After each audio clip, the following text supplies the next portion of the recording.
Whichever way you judge me has absolutely no impact on me because I'm completely stoned. I have not given this privilege to anybody that somebody can make me happy, somebody can make me unhappy. Any moment we could be doing something wrong, so we listen to everybody. But what they say will not determine how I am.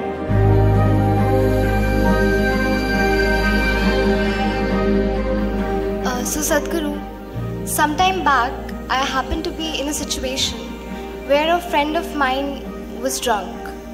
So when she was in the drunk state, she was repeatedly saying that please don't judge me as I'm drinking, please don't judge me. It is… but she's lost her judgment, but she doesn't want you.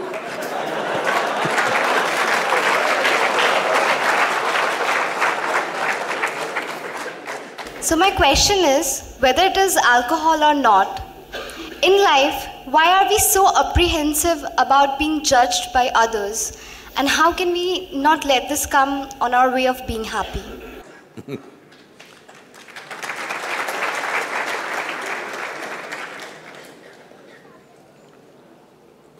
Look at me. See, I'm always stoned.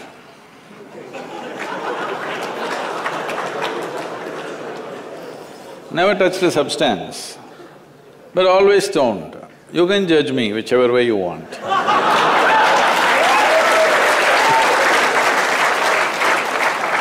Because one thing is, I'm stoned in such a way that I have not lost my judgment at all. And at the same time, whichever way you judge me has absolutely no impact on me because I'm completely stoned.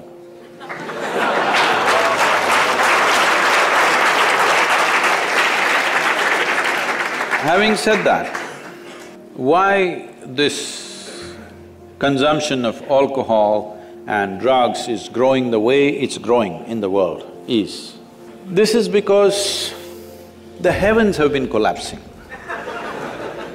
Yes, I was in Bangalore just 3-4 weeks ago.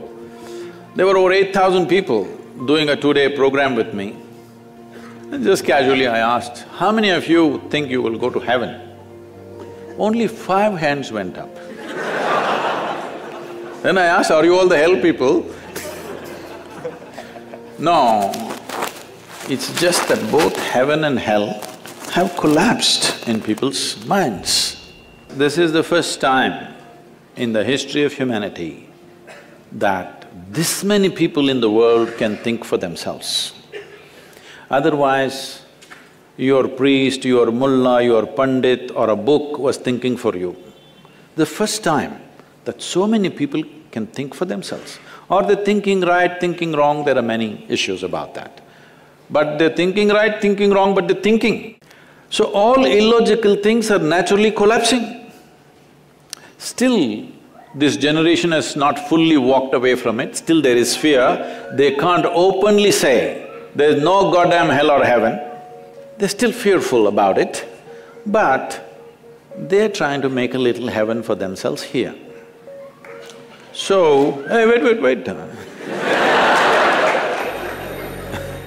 So naturally, when they're not able to do it for themselves out of their own intelligence, they will fall back on chemicals. Today, just to take very affluent societies, because every society is aspiring to be like that, let's say you take United States, which is the most affluent nation on the planet right now. 70% of US population is on prescription medication. Another 30%, of course, buying it off the back streets.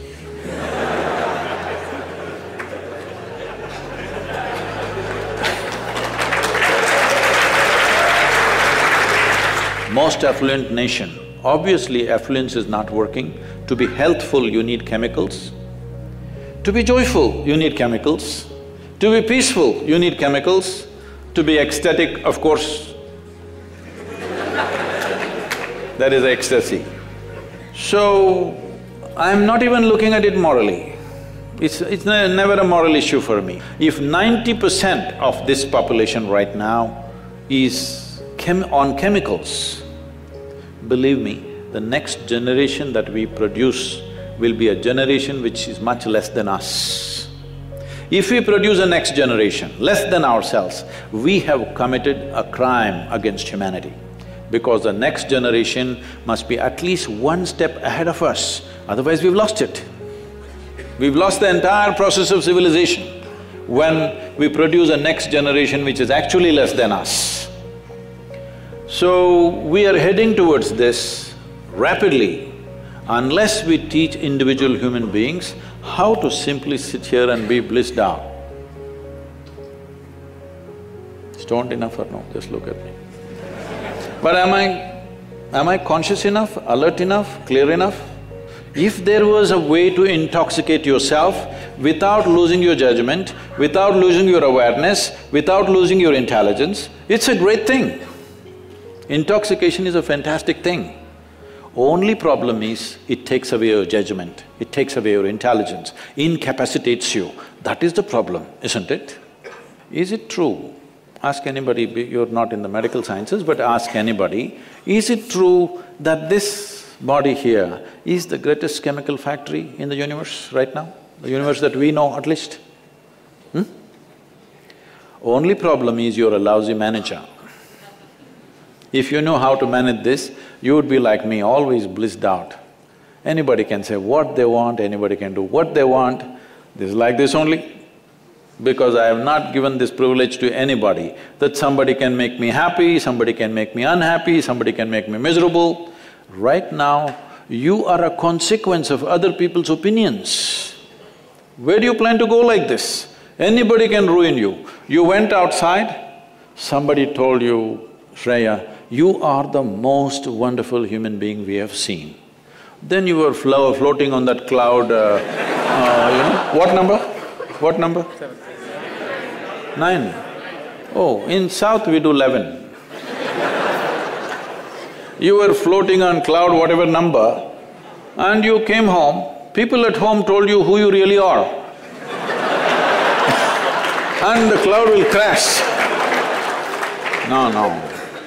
It's very important that neither this way or that way, we listen to everybody because we could be doing something wrong. Hello? Any moment we could be doing something wrong, so we listen to everybody. But what they say will not determine how I am. Never, ever. This you must fix and you must tell your friend when she's not drunk. Because otherwise she won't understand.